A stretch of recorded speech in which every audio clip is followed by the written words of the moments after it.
Hello दोस्तों, आज इस वीडियो में बात करने वाले हैं एपी का इंट्रोडक्शंस पार्ट 2। क्योंकि पिछले वीडियो में हमने सिर्फ आपको फॉर्मूला दिया था, तो इस वीडियो में हम लोग देखेंगे जितने फॉर्मूला हैं हमने यहाँ पे लिख लिए हैं। अब इसी फॉर्मूला पे हम लोग को जो है एक एक क्वेश्चंस देखने हैं कि किस तरीके से सॉल्व होगा। फिर हम लोग जो है ना एनसीईआरटी से क्वेश्चंस करेंगे। तो एपी में अगर बात करें, ये चार फॉर्मूला है। फ्रॉम स्टार्टिंग एंड टर्म, जो कि आप फॉर्मूला देख चुके हैं पिछली वीडियो में, क्या हो सकता है। फ्रॉम एंडिंग एंड टर्म के लिए क्या हो सकता है। स्टार्टिंग का अगर बात करें, सम निकालने के लिए एपी का ये फॉर्मूला होता है। फिर लास्ट टर्म से अगर सम करने के लिए निकालने के लिए दिया जाएगा तो ये फॉर्मूला होता है। ठीक है, अब ये फॉर्मूला तो हम लोग को मालूम चल गया। अब क्वेश्चंस किस तरीके से रहेगा जो कि हम लोग को वैल्यू को पुट करने होंगे या फॉर्मूला यूज करने होंगे। तो चलिए फर्स्ट क्वेश्चन लिए हैं, which term of the sequence 4, 9, 14, 19 is 124। Question पहले समझिए क्या कह रहे हैं। यहाँ पे ये फर्स्ट क्वेश्चन हमने लिखा है। इस क्वेश्चन से बोला गया है जो 124 जो दिख रहा है आपको, ये कितना नंबर पे जाकर, नंबर ऑफ टर्म क्या होगा। जैसे एग्जांपल के देखिए, अगर हम यहाँ पे लिख रहे हैं 2, 4 और 6, तो एन अगर हम यहाँ पे के 6 कौन से पोजीशन पे जाके हुआ है, तो आप बोल सकते हैं थर्ड वाला। 1, 2, 3, तीसरा नंबर पे क्या है, 6 है। उसी तरीका से इस क्वेश्चन में बोला गया है 4, 9, 14, 19 और इस तरीके से चलते जा रहा है, तो कितना नंबर पे जाके 124 हो जाएगा, यही क्वेश्चन पूछ रहा है। ये सीक्वेंस में है, सीक्वेंस में है इसका मतलब क्या, ये एपी के फॉर्म में है। मतलब यहाँ पे अगर हम फर्स्ट क्वेश्चन को सॉल्व करें, ये फर्स्ट क्वेश्चन है, इसको अगर सॉल्व करें तो इसका आंसर क्या हो सकता है। सबसे पहली बात ये बोला गया सीक्वेंस में, और सीक्वेंस का मतलब क्या है, इज एन एपी। तो हम यहाँ बोल सकते हैं यहाँ पे ये जो गिवन सीक्वेंस है, गिवन सीक्वेंस है, given sequence in is an, हम यहाँ पे लिख सकते हैं जो इज एन किसमें है, एपी के फॉर्म में है। वैसे लिखने की ज़रूरत नहीं है क्या, तो आपको यहाँ पे क्वेश्चन में लिख दिया गया है सीक्वेंस के फॉर्म में। अगर सीक्वेंस में अगर एपी में है, इसका मतलब ए कितना होगा, जो फर्स्ट वाला है इसको बोलते हैं फर्स्ट टर्म, तो फर्स्ट कितना हो जाएगा, यहाँ पे 4 हो जाएगा। और यहाँ पे डी का मतलब क्या, कॉमन डिफरेंस। तो कॉमन डिफरेंस यहाँ पे क्या होने वाला है, तो देखिए ये है हम लोग का A2, ये है A1। तो A2 में से अगर A1 को माइनस करेंगे, मतलब 9 में से अगर 4 को माइनस करें तो डी कितना निकल कर आ जाएगा, यहाँ पे 5। अब यहाँ पे बोला गया 124 कितना नंबर पे जाके होने वाला है, मतलब यहाँ पे आपको nth टर्म का वैल्यू पूछ रहा है, nth टर्म का वैल्यू पूछ रहा है कि कितना नंबर पे जाके यहाँ पे होने वाला है 124। तो हम लोग यहाँ पे क्या करेंगे, इस क्वेश्चन के लिए यूज करेंगे यहाँ पे जो nth टर्म का फॉर्मूला होता है वो ये। अच्छा 124 यहाँ पे तो कितना दिया हुआ, nth टर्म कितना दे दिए, कितना टर्म पे जाकर 124 होगा, तो 124 nth टर्म हुआ ना, मतलब कहीं ना कहीं जाकर फिक्स होगा। तो यहाँ पे nth टर्म जो है ना कितना हो जाना चाहिए, 124। हमको पता करना है n का वैल्यू, हमको पता करना है n का वैल्यू। क्वेश्चंस में which term of the sequence ये दे दिया कि हमको पता करना है n का वैल्यू। तो चलिए हम लोग यहाँ फॉर्मूला यूज करते हैं, an equals to a plus n-1 और d। तो nth टर्म का वैल्यू कितना दे दिया, 124। एक वैल्यू कितना, 4। n यही तो नहीं पता है, तो n की जगह पे n ही रहेगा, -1 और d कितना निकालने हैं, 5। इसको अगर कैलकुलेट करें तो कितना हो जाएगा यहाँ पे, तो 4 प्लस 5 को मल्टीप्लाई करेंगे तो जाएगा 5n माइनस 5। तो 124 इक्वल्स टू 4 माइनस यहाँ पे करते हैं तो -5 अब +4, तो -1 बचेगा। अब इसको इधर सॉल्व कर लेते हैं, 124 के माइनस में इस तरफ आएगा +1 इक्वल्स टू हो जाएगा 5n। तो यहाँ पे इम्प्लाइज का साइन दे सकते हैं, इक्वेशन सॉल्व कर रहे हैं। अब यहाँ पे क्या होगा, 125 बाय में हो जाएगा 5 इक्वल्स टू n। जैसे ही डिवाइड यहाँ पे करेंगे तो कितना निकल का है, 25। तो मेरा क्वेश्चन यहाँ पे क्या था, थोड़ा समझने की कोशिश कीजिए। क्वेश्चंस मेरा दिया गया था ये एपी के फॉर्म में है, जो कि लास्ट वाला जो दिया हुआ था 124 दिया हुआ था। तो पता करना था लास्ट वाला मतलब क्या, ये nth टर्म में दिया हुआ था जो कि 124 था, पता ये करना था 124 कितना नंबर पे जाकर होगा, तो नंबर ऑफ टर्म फाइंड करना था। तो हम लोग यहाँ पे ये फ्रॉम स्टार्टिंग से देखिए 4 9 14 ये स्टार्टिंग से जा रहा है ना, इसीलिए हम लोग nth टर्म वाले फॉर्मूला यूज किए हैं। अब यहाँ पे नेक्स्ट क्वेश्चन है determine the 10th term from the end of the AP. End of the AP का मतलब क्या, ये वाला लास्ट टर्म वाला हम लोग यहाँ पे यूज करेंगे, जो लास्ट टर्म से किस तरीके से बनेगा। तो चलिए इसको भी सॉल्व करते हैं। तो यहाँ पे देखिए क्वेश्चन नंबर सेकेंड में डिटरमाइन द 10th टर्म, मतलब n का वैल्यू मुझे पता करना तो होगा, लेकिन यहाँ पे कितने n का वैल्यू पता करना होगा, 10th टर्म के वैल्यू का पता करना होगा अगर एंड से चल रहे हैं। तो सबसे पहले देखते हैं गिवन क्या दिया, लास्ट टर्म बोला कि एंड से है, तो यहाँ पे लास्ट टर्म हो जाएगा 254 हो जाएगा, ठीक है ना। कॉमन डिफरेंस हम लोग आसान तरीके से निकाल सकते हैं। कॉमन डिफरेंस इक्वल टू क्या होता है, डी। तो मान लीजिए A1 है, A2 है और ये A3 है, ठीक है ना। तो कॉमन डिफरेंस कितना होगा, 9 में से 4 को अगर माइनस करें तो कितना बचेगा, 5 बचेगा। तो कॉमन डिफरेंस हो गया यहाँ पे 5 हो गया, ठीक है। अब यहाँ पे ये सब हम लोग फाइंड करने के बाद हम लोग यूज करते हैं यहाँ पे लास्ट टर्म वाले जो फॉर्मूला होता है उसका। तो फॉर्मूला यहाँ पे लिखे हुए हैं जो लास्ट टर्म से अगर चलता है तो वह AN लास्ट टर्म से बात किया जा रहा है, तो हम लोग ये वाले फॉर्मूला यूज करेंगे। तो देखिए AN equals to L minus n-1 और D। तो लास्ट टर्म कितना है 254, तो 254 लिख देंगे, माइनस n यहाँ बोला गया था 10th, कितना बोला गया था यहाँ पे n कितने टर्म के निकालने हैं, 10th टर्म के लिए। तो हम यहाँ पे n के वैल्यू कितना ले सकते हैं, 10 ले सकते हैं। तो यहाँ पे 10 - 1 और D, तो D कितना यहाँ पे 5 है, तो हम यहाँ पे 5 से मल्टीप्लाई करेंगे। तो 254 माइनस 10 में से 1 गया तो 9, और 9 को अगर 5 से मल्टीप्लाई करेंगे तो कितना हो जाएगा 45। तो 45, तो यहाँ पे nth अगर 254 में से 45 को माइनस करेंगे तो 209। इसका मतलब ये हुआ 10th टर्म लास्ट से, देखिए इस तरफ से लास्ट से जो 10th टर्म का वैल्यू आएगा वो कितना आएगा 209, क्योंकि लास्ट टर्म जो दिया गया था वो 254 था, और ऐसे में 10 नंबर वाला जो पोजीशन होगा वो कितना हो जाएगा 209। ऐसा ही क्वेश्चंस में कह रहा था, ठीक है। चलिए अब हम बात करते हैं नेक्स्ट क्वेश्चंस के फॉर्मूले के हिसाब से। तो फ्रॉम द स्टार्टिंग अगर सम का बात करें, SN निकालना है, SN मतलब क्या हुआ, सम निकालना है, और सम अगर निकालने हैं जो कि फॉर्मूला है n/2 2a + n-1d।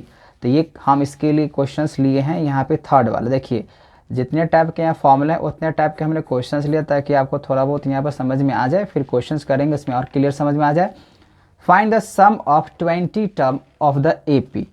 तो अगर क्वेश्चंस नंबर 3 का बात करें तो 20 टर्म, तो टर्म का मतलब होता है n, तो n कितना हो गया यहाँ पे 20, n कितना हो जाएगा 20 हो जाएगा। तो हमने यहाँ पे 20 लिखा। ऑफ AP, तो देखिए AP की बात किया जाए, ये जो होगा 1 हमको क्या बोल सकते हैं इसको, फर्स्ट टर्म ये हो जाएगा 1।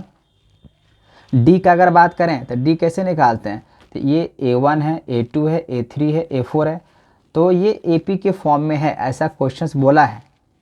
चेक करने के लिए नहीं बोला कि AP के फॉर्म में है या नहीं, वैसे यहाँ पे लिखा हुआ है ये AP है। अगर AP है इसका मतलब क्या होगा, अगर ये AP है इसका मतलब इसका जो कॉमन डिफरेंस होगा वो इक्वल होगा ही होगा। तो 4 - 1 अगर करेंगे कितना निकल कर आ जाएगा कॉमन डिफरेंस 3। जब यहाँ पे कॉमन डिफरेंस अगर निकल ही गया है तो हमको पता करना है सम। तो SN का फॉर्मूला अप्लाई करेंगे, जो कि फॉर्मूला यहाँ पे आपको दिख रहा है स्टार्टिंग से, ये स्टार्टिंग से find the sum of 20 term AP, ये स्टार्टिंग से 1 4 7 10 स्टार्टिंग से, ऐसा कहीं पे लिखा हुआ नहीं जो एंडिंग से करने हैं। तो इसका मतलब यही वाले फॉर्मूला यूज करेंगे। तो यहाँ पे n/2, फिर हम लोग यहाँ पर 2 टाइम्स ऑफ A + n-1 और D, ये फॉर्मूला होता है। तो SN कितने के सम निकालने 20 के, तो यहाँ पे S20 हो जाएगा।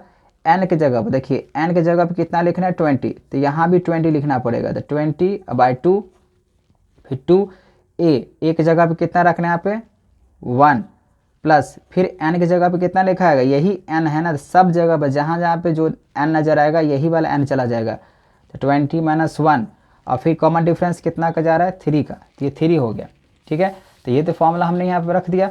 अब इसको कैलकुलेट करते हैं, इसको कैंसिल कर दीजिए तो कितना आ जाएगा 10, S20 का सम निकाल रहे हैं, 2 को 1 से मल्टीप्लाई किए 2 प्लस 20 माइनस 1 19, 19 3 जा 57, देखिए 20 में से 1 गया तो 19 बचा ना। अब 19 को 3 से मल्टीप्लाई करें 57 हो जाएगा।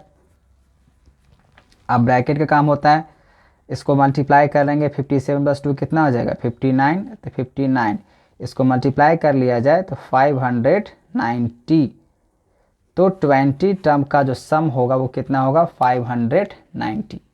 तो किस तरीके से फॉर्मूला यूज करने आपको समझ में आ रहा है। तो जैसे क्वेश्चंस दिया जाएगा, देखिए क्वेश्चन को आपको समझना पड़ेगा फ्रॉम एंडिंग से है या लास्ट से है या यूं के हैं, आपको सिर्फ सीक्वेंस में दे दिया गया है। अगर कुछ भी नहीं लिखा हुआ है इसका मतलब वो जो है ना स्टार्टिंग से, और मेंशन कर दिया फ्रॉम एंडिंग से, वो तो समझ में आता है।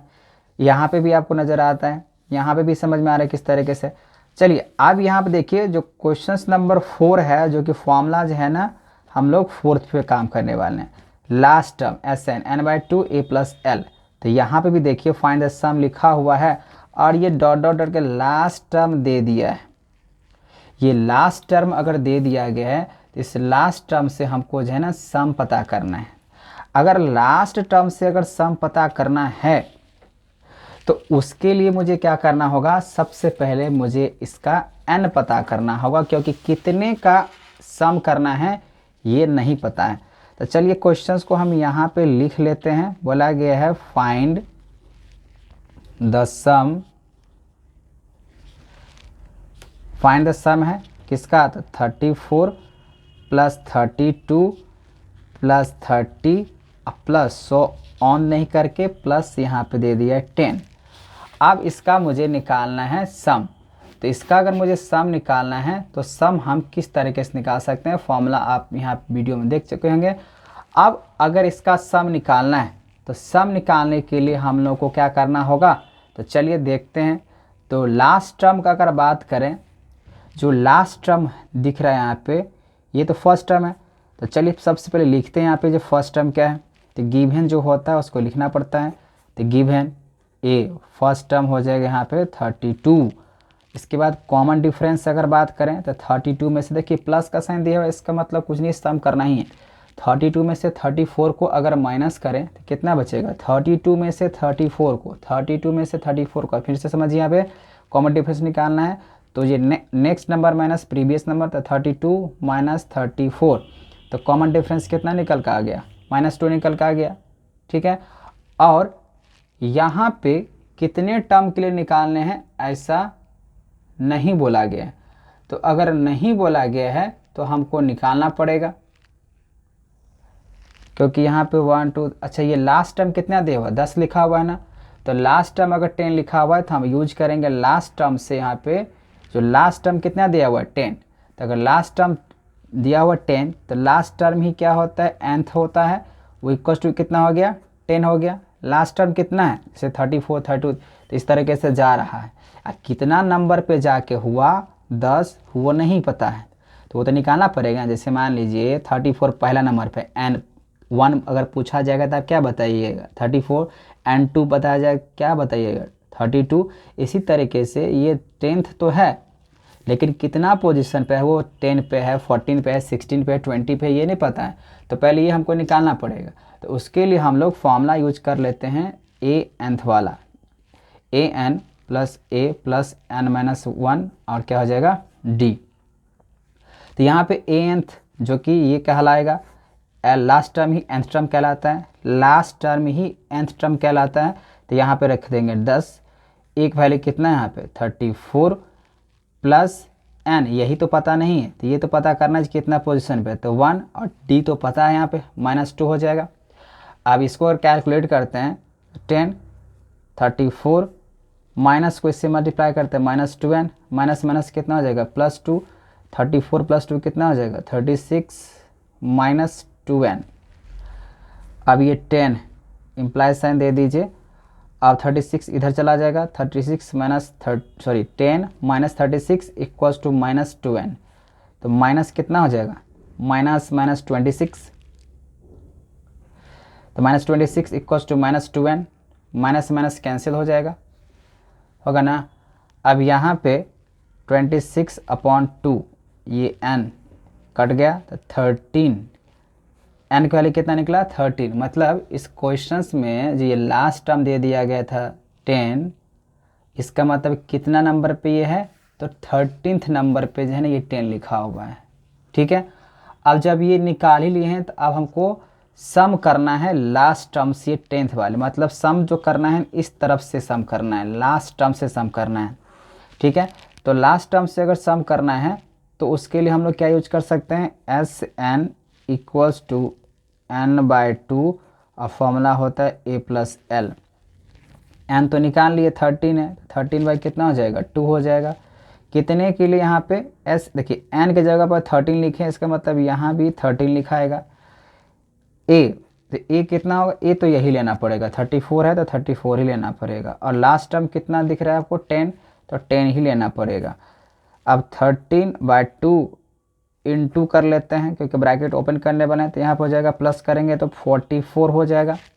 अब इसको कैंसिल कर लेंगे तो 22 को अगर आप मल्टीप्लाई करें तो चेक कर लेंगे आप, 13 2 जा 26, फिर इस तरीके से आ गया तो बनेगा इसका 286 बनेगा। मतलब कैसे अप्लाई करना है हमने आपको इसमें थोड़ा बहुत बता दिया।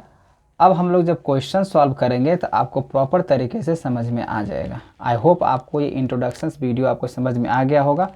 नहीं भी समझ में अगर आया है तो इतना गारंटी देते हैं जब एक्सरसाइज क्वेश्चन सॉल्व करेंगे तो आपको समझ में अच्छे तरीके से आना शुरू हो जाएगा, ठीक है।